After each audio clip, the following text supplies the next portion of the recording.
नमस्कार दोस्तों, स्वागत है आपका रोशनी पब्लिकेशन के यूट्यूब चैनल पे। तो आज के इस सेशन में हम गोधुली भाग 2 के जो कि आपके क्लास 10th की बुक है उसका हम पहला चैप्टर श्रम विभाजन एवं जाति प्रथा को पढ़ने वाले हैं, समझने वाले हैं। बेसिकली श्रम विभाजन एवं जाति प्रथा ये आपका एक निबंध है। क्या है?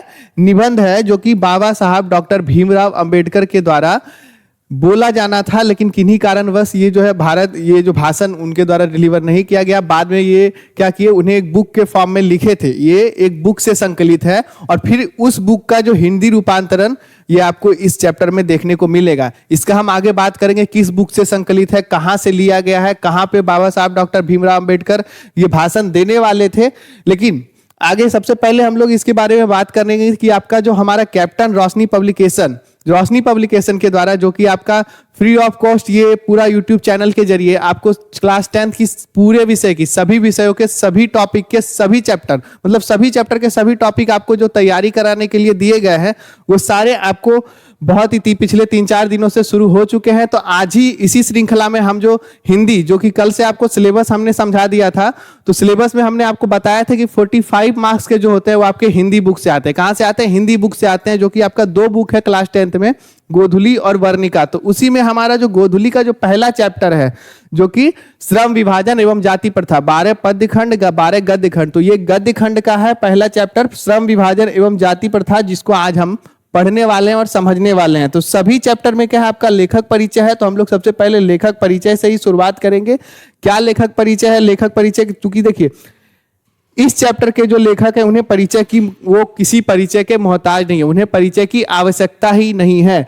श्रम विभाजन एवं जाति प्रथा के लेखक कौन है आप पहले ही जान चुके होंगे, यहाँ फोटो से भी पता चल चुका होगा। और बहुत सारे बच्चे पहला चैप्टर अगर पढ़ लिए होंगे तो उनको पता होगा कि श्रम विभाजन के जो लेखक है बाबा साहब डॉक्टर भीमराव अंबेडकर जी हैं। तो आगे इसी में बात करेंगे। लेखक परिचय में हम लोग सबसे पहले चलेंगे, उसके बाद इस चैप्टर को हम पढ़ेंगे और इस चैप्टर से रिलेटेड जो भी क्वेश्चन आंसर होंगे वो भी आप हमारे द्वारा आपको कराए जाएंगे, वो आगे आपको मिलने वाले हैं। अगर आप चाहते हैं कि साथ में स्टोरी के साथ, लेखक परिचय के साथ क्वेश्चन आंसर भी साथ ही में करवा ले, तो आप जरूर कमेंट कीजिएगा कि सर आपका जो भी क्वेश्चन आंसर वाला सीरीज है वो सिलेबस के साथ आपका करवा दीजिए। तो चलिए बिना किसी देरी के शुरुआत करते हैं लेखक परिचय की। श्रम विभाजन एवं जाति प्रथा के जो लेखक हैं डॉक्टर भीमराव अंबेडकर। लेखक परिचय की बात करें, सबसे पहले इनके जन्म परिचय की बात करते हैं। जन्म परिचय मतलब जन्म, मृत्यु, पिताजी का नाम, ये सारा सबसे पहले एक अलग में देख लेंगे, ताकि देखिए आप ना एक तरह से देख लीजिए, सब एक ही बार पढ़िएगा तो ना आपको कुछ भी याद ना रह पाएगा। ठीक है, तो हम लोग क्या ट्राई करेंगे, एक एक करके एक एक फैक्ट पढ़ने का, एक एक चीज पढ़ने का, पॉइंट बाय पॉइंट पढ़ने का हम लोग ट्राई करेंगे। तो सबसे पहले हम लोग जन्म परिचय के बारे में बात करते हैं। बाबा साहब डॉक्टर भीमराव अंबेडकर का जन्म कहाँ हुआ था?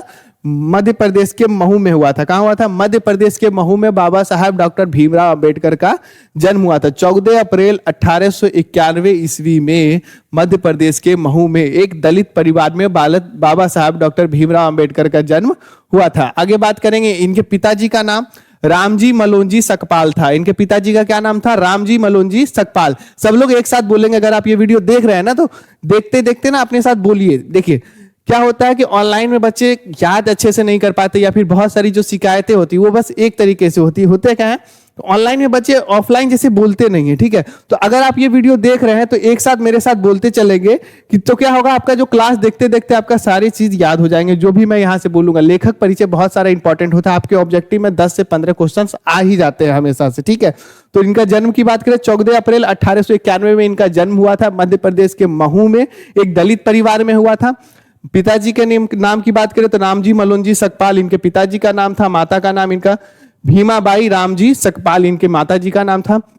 मृत्यु की बात करें तो 6 दिसंबर 1956 को दिल्ली में बाबा साहब डॉक्टर भीमराव अंबेडकर का देहांत हो गया, इनका स्वर्गवास हो गया। तो ये 4 फैक्ट आपके जीवन परिचय से रिलेटेड होंगे। बाकी साहित्यिक परिचय, इनका व्यक्तिगत परिचय, इनका व्यक्तित्व परिचय तो बहुत बड़ा है, इसको एक वीडियो में ही हम लोग खत्म नहीं कर सकते। तो आगे बढ़ते हैं हम लोग इसी में। शिक्षा की बात करें, बाबा साहब डॉक्टर भीमराव अंबेडकर की शिक्षा की जहां तक बात करें तो प्राथमिक शिक्षा के बाद, प्राथमिक शिक्षा में चूंकि देखिए जब भी आप समझते होंगे बाबा साहब डॉक्टर भीमराव अंबेडकर की प्राथमिक शिक्षा में उन्हें बहुत कठिनाई हुई, वो अलग है। लेकिन प्राथमिक शिक्षा के बाद बड़ौदा नरेश के प्रोत्साहन पर उच्चतर शिक्षा के लिए न्यूयॉर्क अमेरिका गए। पहली बात, ये आपका हर बार ऑब्जेक्टिव में ये क्वेश्चंस आते हैं। हर बार ऑब्जेक्टिव में कौन सा क्वेश्चन आता है कि किसके प्रोत्साहन के पश्चात, किसके प्रोत्साहन पर बाबा साहब डॉक्टर भीमराव अंबेडकर बाहर पढ़ने गए, न्यूयॉर्क, अमेरिका, उसके बाद फिर लंदन गए, तो आप आगे पढ़ेंगे। तो प्राथमिक शिक्षा के बाद बड़ौदा नरेश के प्रोत्साहन पर बाबा साहब डॉक्टर भीमराव अंबेडकर न्यूयॉर्क गए। उसके बाद क्या, फिर वहां से लंदन इंग्लैंड गए। फिर वहां से कहाँ गए, लंदन इंग्लैंड चले गए आगे पढ़ाई के लिए। उन्होंने संस्कृत का धार्मिक, पौराणिक और पूरा वैदिक वांग्मय अनुवाद के जरिए पढ़ा। तो ये भी जितने भी धार्मिक, पौराणिक एवं पूरा वैदिक वांग्मय जो भी था, वो संस्कृत का जो भी थे वो अनुवाद के जरिए पढ़ा। उनके अनुवाद को पढ़ा, उन्होंने पूरा समझा। हम जो हमारी संस्कृति जो थे, धार्मिक धर्म क्या है, पुराण क्या है, वो सभी हमारे धर्म ग्रंथों को बाबा साहब ने पढ़ा।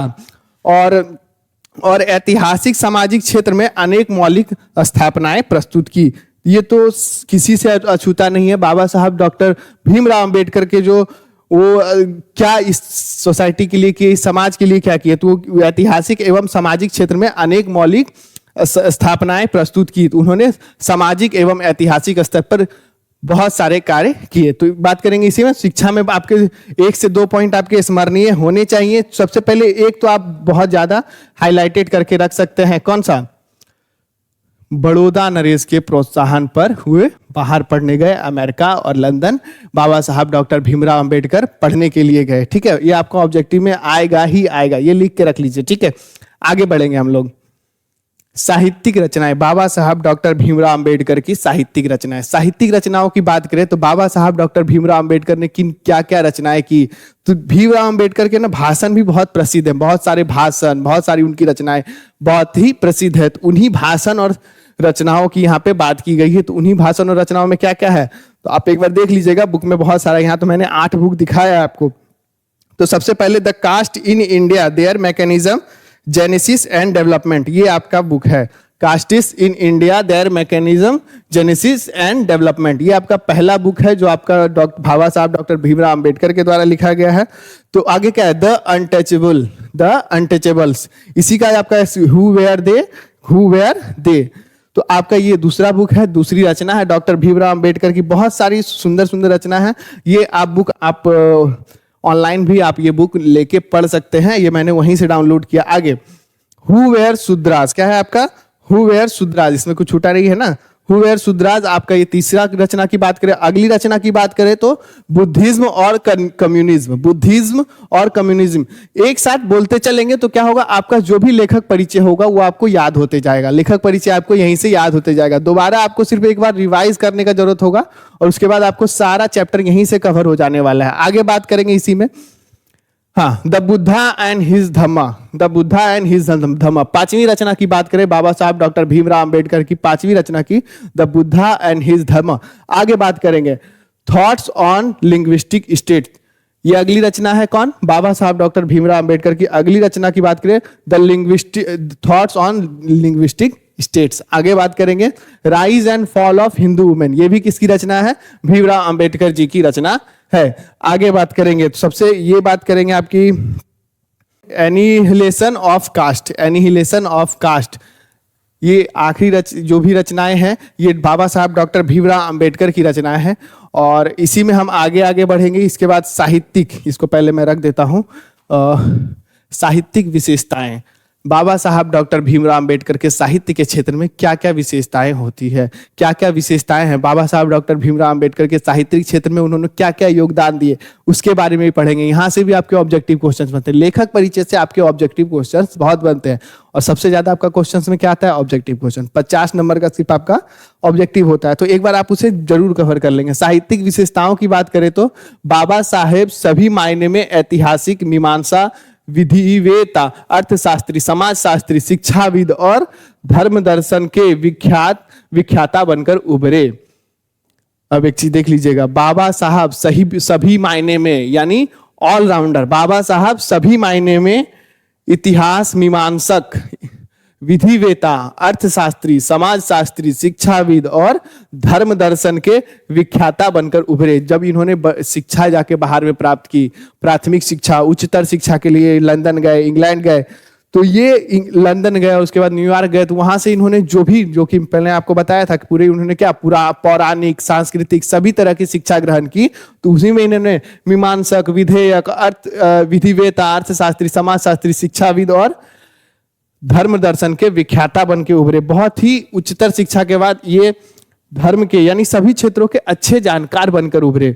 कुछ समय उन्होंने स्वदेश में वकालत भी की, यानी ये वकील भी थे, बैरिस्टर भी थे। कौन? भीमराव अंबेडकर। आगे बात करते हैं। अंबेडकर जी ने समाज और राजनीति में अत्यधिक सक्रिय भूमिका निभाते हुए अछूतों, स्त्रियों, मजदूरों और मानवीय अधिकार एवं सम्मान दिलाने के लिए अथक संघर्ष किया। ये सभी को पता है, सर्वज्ञात है कि अंबेडकर जी का सामाजिक क्षेत्र में बहुत सा योगदान है। उन्होंने अछूतों, स्त्रियों और मजदूरों के लिए बहुत बढ़ चढ़ के कार्य किए, बहुत बढ़ चढ़ के कार्य किया। उन्होंने अथक संघर्ष किया। बुद्ध, कबीर और ज्योतिबा फुले, ये तीन उनके चिंतन व रचनात्मक प्रमुख प्रेरणा स्रोत थे। ये आप क्वेश्चन से एक बार देख लीजिएगा, इसको एक बार और फिर से हाईलाइट कर लीजिएगा ध्यान से। बुद्ध, कबीर और ज्योतिबा फुले, ये तीन, महात्मा बुद्ध, कबीर और ज्योतिबा फुले, ये तीनों इनके प्रेरणा स्रोत थे। तो आपका पूछेगा निम्न में से कौन भीमराव अंबेडकर के प्रेरणा स्रोत नहीं थे? तो ये तीन आपको ऑप्शन देगा, बुद्ध, कबीर, ज्योतिबा फुले, और चौथा कोई और नाम दे देगा। आपको वो रंग के आना है, वो भर के आना है। बहुत सारे बच्चे ना एक चीज आप देखिएगा, ऑब्जेक्टिव में आप एक बार ना ऑब्जेक्टिव अच्छे से पढ़ेंगे। क्यों? क्योंकि ऑब्जेक्टिव में ना नहीं दिखता है, यानी निम्न में से कौन महात्मा बुद्ध के प्रेरणा स्रोत नहीं थे पूछेगा। तो बहुत सारे बच्चे मैं देखता हूं कि निम्न में से कौन डॉक्टर भीमराव अंबेडकर के प्रेरणा स्रोत नहीं थे, नहीं पढ़ते, प्रेरणा स्रोत थे, तो वो कुछ भी मार के चले आते। तीनों ऑप्शन होता है, जो अब उनको पहले दिखता है वो अपना रंग के भाग जाते हैं। नहीं, कौन नहीं थे एक बार देख लीजिएगा। ये तीन उनके प्रेरणा स्रोत थे, बुद्ध, कबीर और ज्योतिबा फुले। ये तीन उनके चिंतन व रचनात्मकता के प्रमुख प्रेरणा स्रोत रहे। भारत के संविधान निर्माण में उनकी महान भूमिका और एकनिष्ठ समर्पण के कारण ही आज हम उन्हें भारतीय संविधान निर्माता कहकर श्रद्धांजलि अर्पित करते हैं। यानी वो उन भारत के जो संविधान निर्माण में उनका जो योगदान रहा है, उनके लिए तो उन्हें हमेशा याद किया जाता है। ये सर्वज्ञात है। आगे बात करते हैं आपको पाठ परिचय, यानी अब इस पाठ के बारे में हम जानेंगे। इस पाठ में क्या है, मैंने आपको स्टार्टिंग में याद कीजिएगा, मैंने आपको कहा होगा कि इसमें ये जो है पहले एक भाषण था, फिर वो महात्मा आपका जो भी है डॉक्टर भीमराव अंबेडकर के द्वारा लिखा गया बुक में, तो उसी में प्रस्तुत पाठ श्रम विभाजन और जाति प्रथा, बाबा साहेब की विख्यात भाषण एनिहिलेशन ऑफ कास्ट के ललई सिंह यादव द्वारा किए गए हिंदी रूपांतरण जाति भेद का उच्छेद से संकलित है। अब एक चीज देखिएगा, मैंने आपको तीन चीज बताया होगा। सबसे पहले ये भाषण है भीमराव अंबेडकर का। किनका? बाबा साहब डॉक्टर भीमराव अंबेडकर का ये भाषण है, जो कि एनिहिलेशन ऑफ कास्ट में उन्होंने लिखा था। कहां लिखा था? Annihilation of caste. अब ये कौन सा बुक है? ये देखिए, ये आपका एनिहिलेशन ऑफ कास्ट। इस बुक में भीमराव अंबेडकर के द्वारा लिखा गया था। आगे फिर क्या हुआ, ये इंग्लिश बुक है। अब ये क्या कौन सा बुक है? इंग्लिश की बुक है। तो ललई सिंह यादव के द्वारा किए गए हिंदी रूपांतरण, तो उसी बुक में से श्रम विभाजन का हिंदी रूपांतरण किया गया। किनके द्वारा? ललई सिंह यादव के द्वारा। उसका नाम क्या है? जाति भेद का अच्छेद उनका नाम है। क्या है जो रूपांतरण का क्या नाम है? जाति भेद का अच्छेद। तो उन ललई सिंह द्वारा जो रूपांतरण किया गया, जिनका नाम क्या है? जाति भेद का अच्छेद है। आगे बढ़ते हैं, से संकलित है। वहीं से कौन लिया गया? श्रम विभाजन एवं जाति प्रथा। चलिए, बाबा साहब द्वारा यह भाषण जाति पाति तोड़क मंडल लाहौर के 1936 ईस्वी में वार्षिक सम्मेलन की अध्यक्षीय भाषण के रूप में तैयार किया गया था। अब मैंने आपको बताया था कि यह भाषण जो है बाबा साहब 1936 में जाति पाति तोड़क मंडल लाहौर में जो बनी थी, वहां एक सभा होनी थी, उसमें बाबा साहब ने ये भाषण देने के लिए यह भाषण तैयार किया था। लेकिन किन्हीं कारणवश, लेकिन इसकी क्रांतिकारी दृष्टि से आयोजकों की पूर्णतः सहमर्थ ना होने के कारण यह सम्मेलन स्थगित हो गया और यह पढ़ा भी नहीं गया। यानी ये बहुत अधिक क्रांतिकारी था, जिसके कारण यह जो है कैंसिल हो गया, या क्या हो गया? स्थगित हो गया। या क्या? जाति पाति तोड़क मंडल लाहौर जो कि 1936 में आयोजित होनी थी, जो कि स्थगित हो गया। इसी कारण यह भाषण नहीं पढ़ा गया। बाद में बाबा साहब ने इस भाषण को स्वतंत्र पुस्तिका का रूप दे दिया। प्रस्तुत पाठ में लेखक ने जातिवाद के आधार पर, तो इसे क्या किया? बाद में इसे स्वतंत्र पुस्तिका का रूप दे दिया, जो कि एनिहिलेशन ऑफ कास्ट में लिखा गया। एनिहिलेशन ऑफ कास्ट से ललई सिंह यादव द्वारा जाति भेद के अच्छाद में आ गया, जो कि वहां से फिर हमारे बुक में आ गया। तो यहां से आप इतना दूर तक समझ गए आप। अब इस बुक में क्या क्या है। प्रस्तुत पाठ में लेखक ने जातिवाद के आधार पर की जाने वाली असमानता का तार्किक विरोध किया है। यानी जाति प्रथा पर किसने? लेखक ने। लेखक कौन? भीमराव अंबेडकर ने तार्किक विरोध किया, तर्क के साथ विरोध किया है। कैसे? नहीं सिर्फ गलत है तो है, इस तरह नहीं, तर्क के साथ। कैसे गलत है, क्यों गलत है, इसके जगह पे क्या होना चाहिए, ये सारा आपको इसमें मिलने वाला है। तार्किक विरोध किया। जाति प्रथा के विषमतापूर्ण सामाजिक आधारों, रूढ़ पूर्वाग्रहों और लोकतंत्र के लिए उनकी अस्वस्थकर प्रकृति पर भी यहाँ एक संभ्रत विधिवेता का दृष्टिकोण उजागर हुआ है। भारतीय लोकतंत्र में युवा भावी नागरिकों के लिए यह आलेख अत्यंत शिक्षाप्रद है। यानी भारतीय लोकतंत्र यानी भारत में युवाओं के लिए यह जो आलेख है, यह जो विषय है श्रम विभाजन एवं जाति प्रथा, यह जो पाठ है वो बहुत ही शिक्षाप्रद है। तो चलिए इस चैप्टर की शुरुआत करते हैं। श्रम विभाजन एवं जाति प्रथा। अभी तक हम लोग लेखक परिचय कंप्लीट कर चुके हैं, पूरा लेखक परिचय हम लोग देख चुके हैं श्रम विभाजन एवं जाति प्रथा का।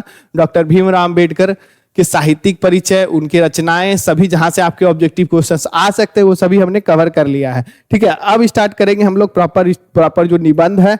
अब एक चीज आपको एक और, श्रम विभाजन एवं जाति प्रथा का प्रारूप क्या है? तो यह एक निबंध है। क्या है? निबंध है। भाषण है, भाषण के बाद ये एक निबंध हो गया। ठीक है, तो एक बार देख लेंगे यह क्या है, एक निबंध है। तो चलिए सबसे पहले शुरू करते हैं। सब लोगों को पता है कहां से शुरू होता है। यह विडंबना की बात है कि इस युग में भी जातिवाद के पोषकों की कमी नहीं है। भीमराव अंबेडकर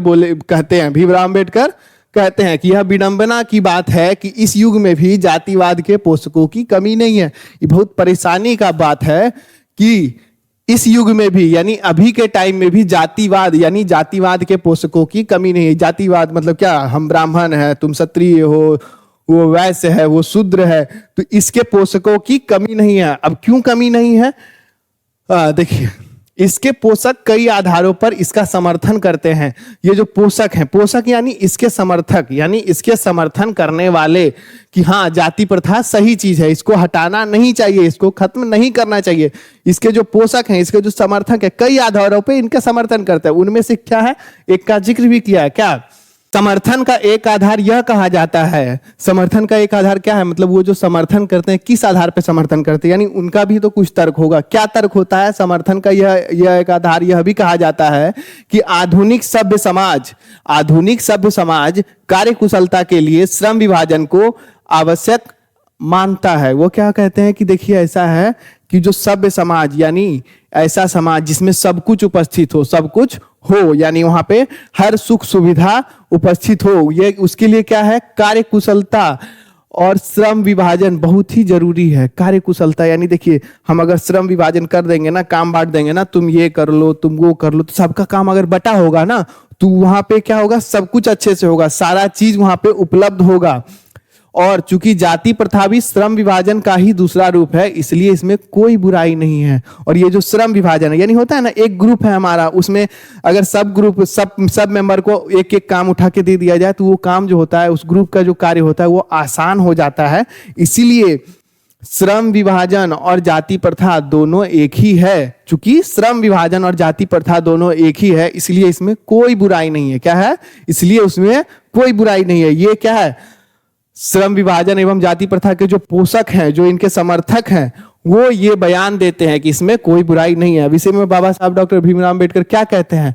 इस तर्क के संबंध में पहली बात तो यही आपत्तिजनक है कि जाति प्रथा श्रम विभाजन के साथ साथ श्रमिक विभाजन का भी रूप लिया हुआ है। अब देखिए, अब एक चीज क्या है कि इसमें सबसे बड़ा आपत्ति क्या है कि जाति प्रथा श्रम विभाजन के साथ साथ आपका श्रमिक विभाजन भी है। श्रम विभाजन ठीक है, काम बांटना सही है, लेकिन श्रमिकों को ही बांट देना कि आप सिर्फ यही कार्य करोगे, अगर कोई किसी पर्टिकुलर काम में अच्छा है वो ना करके तुम सिर्फ यही काम करोगे, तो वो सबसे बड़ा गलत काम है। क्या है? सबसे बड़ा श्रमिक विभाजन का भी रूप लिए हुआ है। तो ये क्या है? श्रमिक विभाजन का भी रूप लिया हुआ है। श्रम विभाजन निश्चय ही सभ्य समाज की आवश्यकता है।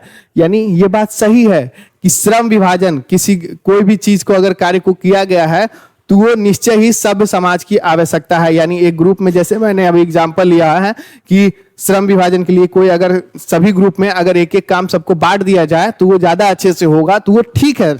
बाबा साहब भी इसका समर्थन करते हैं कि ये सही चीज है कि श्रम विभाजन सभ्य समाज की आवश्यकता है, परंतु किसी भी सभ्य समाज में श्रम विभाजन की व्यवस्था श्रमिकों के विभिन्न वर्गों में अस्वाभाविक विभाजन नहीं करता। लेकिन किसी भी सभ्य समाज में श्रम विभाजन की व्यवस्था श्रमिकों के विभिन्न वर्गों में अस्वाभाविक विभाजन नहीं करता। यानी कोई भी श्रम विभाजन ठीक है, लेकिन श्रमिकों का विभाजन सही नहीं है। श्रमिकों का विभाजन क्या? ब्राह्मण, क्षत्रिय, वैश्य, शूद्र, ये श्रमिकों का विभाजन है, श्रम का विभाजन नहीं है। लोगों को बांट दिया गया है, शूद्र में, वैश्य में और क्षत्रिय में, ब्राह्मण में। लोगों को बांटना सही नहीं है। कार्य का बंटवारा सही है, लेकिन लोगों को बांट देना ये सही नहीं है। भारत की जाति प्रथा की एक और विशेषता यह है, यह श्रमिकों का अस्वाभाविक विभाजन ही नहीं बल्कि विभाजित वर्गों को एक दूसरे से अपेक्षा ऊंचा नीचा भी करार देती है, जो कि विश्व की किसी समाज में नहीं पाया जाता।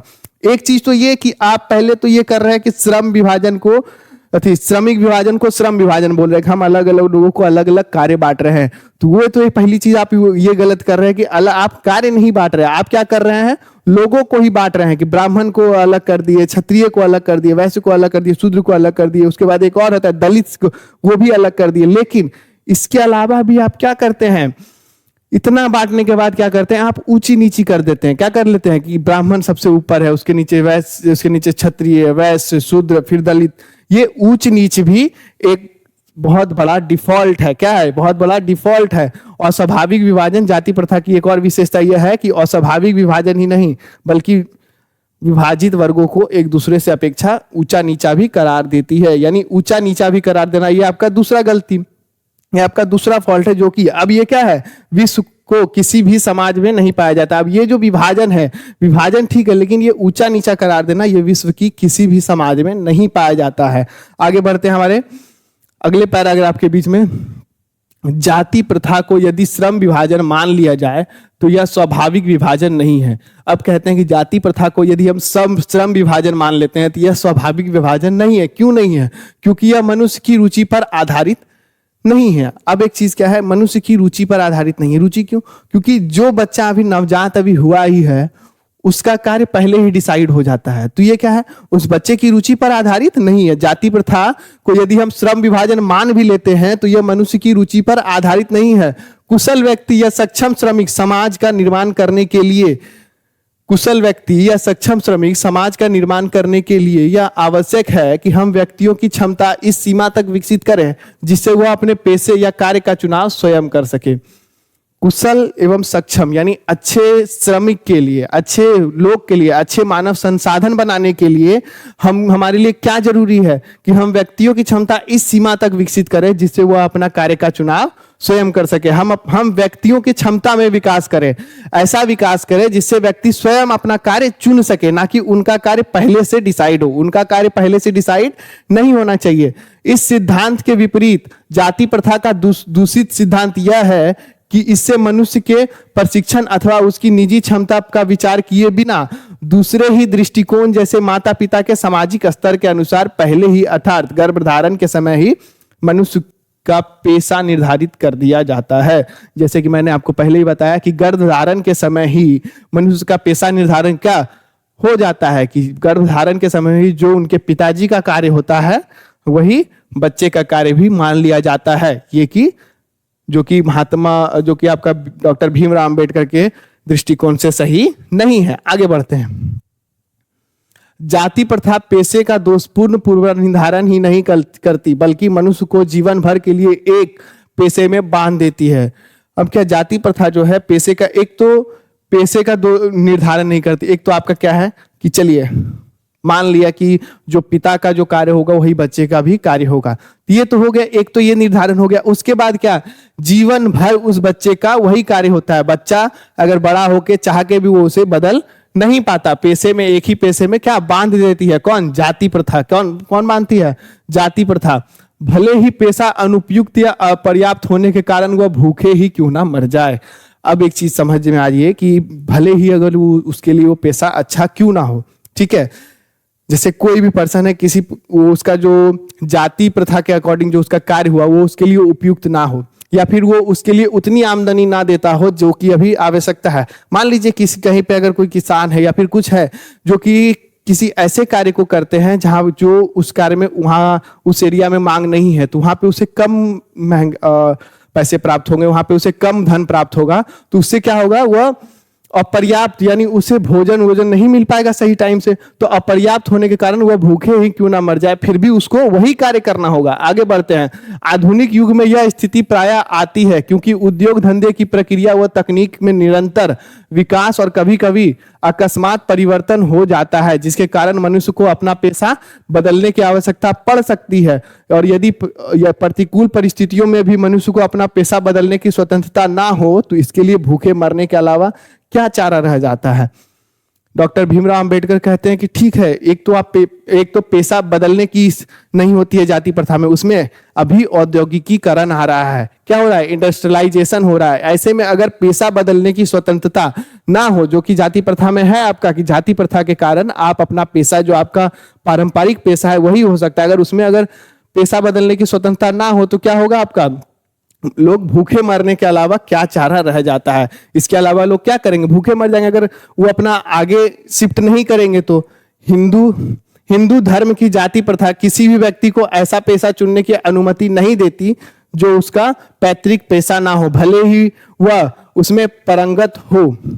अब एक चीज फिर से वही कहते हैं, क्या कहते हैं, धर्म यानी हिंदू धर्म की जाति प्रथा किसी भी व्यक्ति को ऐसा पेशा चुनने की अनुमति नहीं देती। यानी हिंदू धर्म की जो जाति प्रथा है वो किसी भी व्यक्ति को ऐसा पेशा चुनने की अनुमति नहीं देती जो उसका पैतृक पेशा ना हो, यानी जो उसके पिताजी का कार्य ना हो, जो उसका पैतृक, जो पिताजी दादाजी, पैतृक मतलब क्या, वैसा कार्य, पैतृक पेशा मतलब वैसा कार्य जो आपके पिताजी या दादाजी करते आ रहे हैं, वैसा पेशा को जो है वो चुनने की अनुमति नहीं देती जो आपकी हिंदू धर्म की जाति प्रथा है, भले हुआ उसे उसमें परंगत क्यों ना हो, भले वो जैसे आप दूसरे काम में बहुत अच्छे हैं लेकिन आपको फिर भी वो पेशा चुनने के लिए अनुमति नहीं है। क्यों? क्योंकि आप दूसरे की जाति के हो। चलिए आगे बढ़ते हैं। इस प्रकार पेशा परिवर्तन की अनुमति ना देकर जाति प्रथा भारत में बेरोजगारी का एक प्रमुख और प्रत्यक्ष कारण बनी हुई है। चलिए आगे बढ़ते हैं।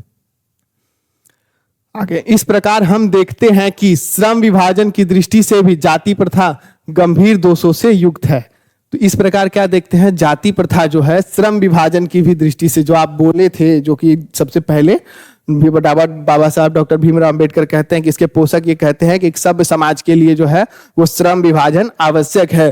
तो इस प्रकार हम यह भी देखते हैं कि अलग अलग पेशा का अगर श्रम विभाजन अगर बांट दिया जाता है और बांटने के बाद वो उसे चेंज नहीं कर सकता है तो ये क्या हो जाता है, एक तरह से बेरोजगारी का कारण बन जाता है। तो क्या देखते हैं, इसी प्रकार हम देखते हैं कि श्रम विभाजन की दृष्टि से भी जाति प्रथा गंभीर दोषों से युक्त है। जाति प्रथा क्या है, गंभीर दोषों से युक्त है, बहुत दोष है इसमें। जाति प्रथा का श्रम विभाजन मनुष्य की स्वेच्छा पर निर्भर नहीं रहता, मनुष्य की व्यक्तिगत भावना तथा व्यक्तिगत रुचि का इसमें कोई स्थान अथवा महत्व नहीं होता।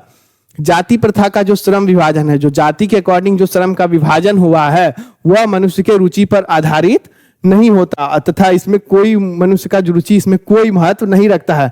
इस आधार पर हमें यह स्वीकार करना पड़ेगा कि आज के उद्योग में गरीबी और उत्पीड़न इतनी बड़ी समस्या नहीं है जितनी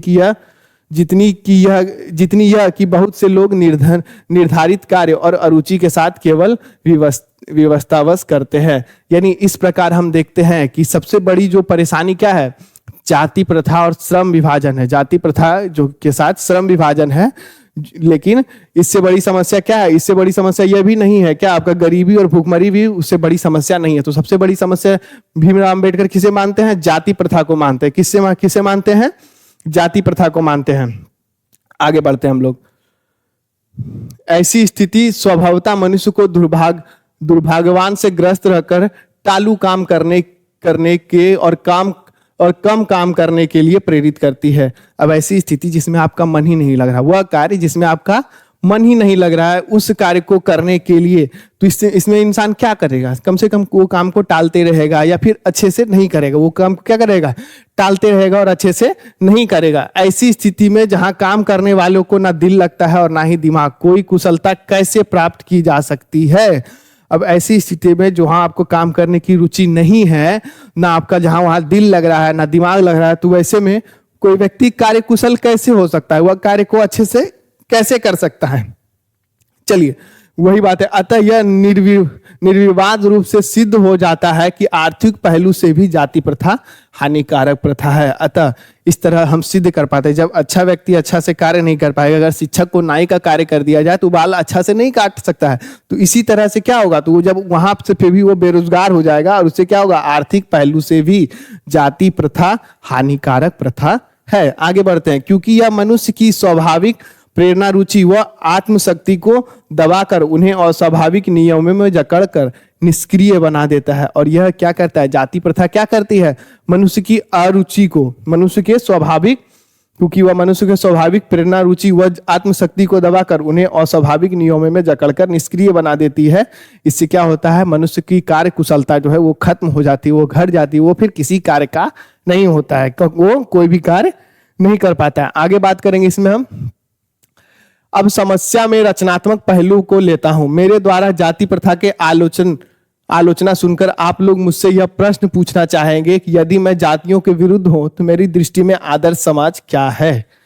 अब एक चीज, चूंकि ये देखिए भाषण के टाइप है तो इसमें आपको थोड़ा सा भाषण वाला वाइब्स भी आ रहा होगा। तो अब क्या वो कहते हैं इसमें, भीमराव अम्बेडकर कहते हैं या लिखते हैं, जब मैं समस्या के रचनात्मक पहलू को लेता हूं तो मेरे द्वारा जाति प्रथा के आलोचना सुनकर आप लोग मुझसे यह प्रश्न पूछना चाहेंगे कि जातियों के विरुद्ध तो फिर भी मैं जातियों के विरुद्ध हूं, तो फिर मेरे दृष्टि में आदर्श समाज क्या है।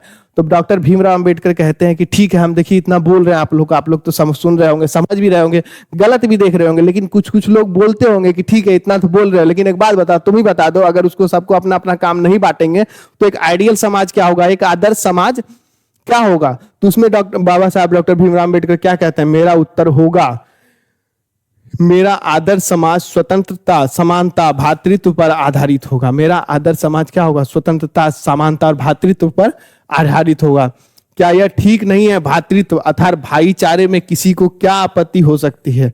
सबसे पहले वो कहते हैं भाईचारे में क्या आपत्ति हो सकती है, सब लोग एक साथ रहेंगे, सब लोग एक साथ मिल बैठ के रहेंगे, ऊंच नीच ये खत्म होगा, इसमें किसी को क्या आपत्ति हो सकती है। पहली चीज जो श्रम विभाजन में बाबा साहब ने सबसे पहले बताया था कि ये क्या करती है, एक दूसरे को ऊंच नीच भी करार देती है। जब भाईचारा होगा तो इसमें किसी को कोई आपत्ति नहीं होगी। किसी भी आदर्श समाज में इतनी गतिशीलता होनी चाहिए जिससे वह कोई भी वांछित परिवर्तन समाज के एक छोर से दूसरे छोर तक संचालित हो सके। यानी दूसरा हम चेंजेस क्या लाना चाहेंगे कि कोई भी परिवर्तन, यदि कोई किसी में फिट नहीं बैठ रहा है, किसी भी काम में वो कुशल नहीं हो, तो वो क्या कर सके, सभी क्षेत्रों में वो कार्य कर सके, एक क्षेत्र में नहीं, उसके लिए सभी जो है साधन उपलब्ध हो, वो कोई भी परिवर्तन समाज के एक छोर से दूसरे छोर तक संचालित हो सके। कहे कोई भी परिवर्तन कोई भी पर्सन कर सकता है। चलिए आगे बढ़ते हैं। ऐसा समाज बहुविध हितों में सबका भाग होना चाहिए तथा सबको उनकी रक्षा के प्रति सजग रहना चाहिए। समाज के हितों को सबको ध्यान रखना चाहिए और सबको उसकी रक्षा के लिए सजग होना चाहिए, सबको एक साथ होना चाहिए। सामाजिक जीवन में आबाद संपर्क में अनेक साधन व आसार उपलब्ध रहने चाहिए। जो साधन है उस पर सभी का हक होना चाहिए, सबके लिए उपलब्ध होना चाहिए। सामाजिक जीवन में आबाद संपर्क के अनेक साधन को असर उपलब्ध रहने चाहिए, सभी के लिए समान साधन उपलब्ध होने चाहिए। आगे तात्पर्य यह है कि दूध पानी के मिश्रण की तरह भाईचारे का यही वास्तविक रूप है। अब हमें कैसा रहना चाहिए, समाज में कैसा रहना चाहिए, एक आदर्श समाज कैसा होना चाहिए, दूध और पानी के मिश्रण के जैसा। ना पानी को पता हो हम क्या बन गए, ना दूध को पता हो क्या बन गए, पता ही ना चले। जब दूध और पानी मिलता है क्या होता है, पता नहीं चलता है कि कौन क्या है। और इसी का दूसरा नाम लोकतंत्र है। और एक साथ रहने का ही, यानी एक साथ मिलकर भाईचारे के साथ मिलकर रहने का ही नाम क्या है, लोकतंत्र है। क्योंकि लोकतंत्र केवल शासन की एक पद्धति ही नहीं, लोकतंत्र मूलतः सामूहिक जीवन कार्य की एक रीति तथा समाज के सम्मिलित अनुभवों के आदान प्रदान का नाम है। इसमें यह आवश्यक है कि अपने साथियों के प्रति श्रद्धा व सम्मान का भाव हो। तो लोकतंत्र क्या है, लोकतंत्र यही है कि अपने साथियों के प्रति श्रद्धा व सम्मान का भाव हो। तो इसी प्रकार ये पूरा श्रम विभाजन का चैप्टर हमारा खत्म होता है। ये क्या कहते हैं, एक आदर्श समाज, एक आदर्श लोकतंत्र को कहते हैं। श्रम विभाजन एवं जाति प्रथा में बाबा साहब डॉक्टर भीमराव अंबेडकर जो है किसे कहते हैं आदर्श समाज? आदर्श समाज क्या है? एक आदर्श लोकतंत्र को कहते हैं जिसमें सभी समानता, स्वतंत्रता और भाईचारे पर आधारित समाज को वो समानता कहते हैं। आपका क्या कहते हैं? श्रम विभाजन कहते हैं आपके। चलिए आगे बढ़ते हैं इसमें। तो ये आपका पूरा चैप्टर खत्म हो चुका है और इसके बाद मैं हर बार जो हर वीडियो में आपको कहता हूं कि रोशनी पब्लिकेशन के द्वारा कैप्टन की बहुत सीरीज की बुक है जो कि आपके क्लास 9 से लेकर 10 तक अभी प्रकाशित हो चुकी है।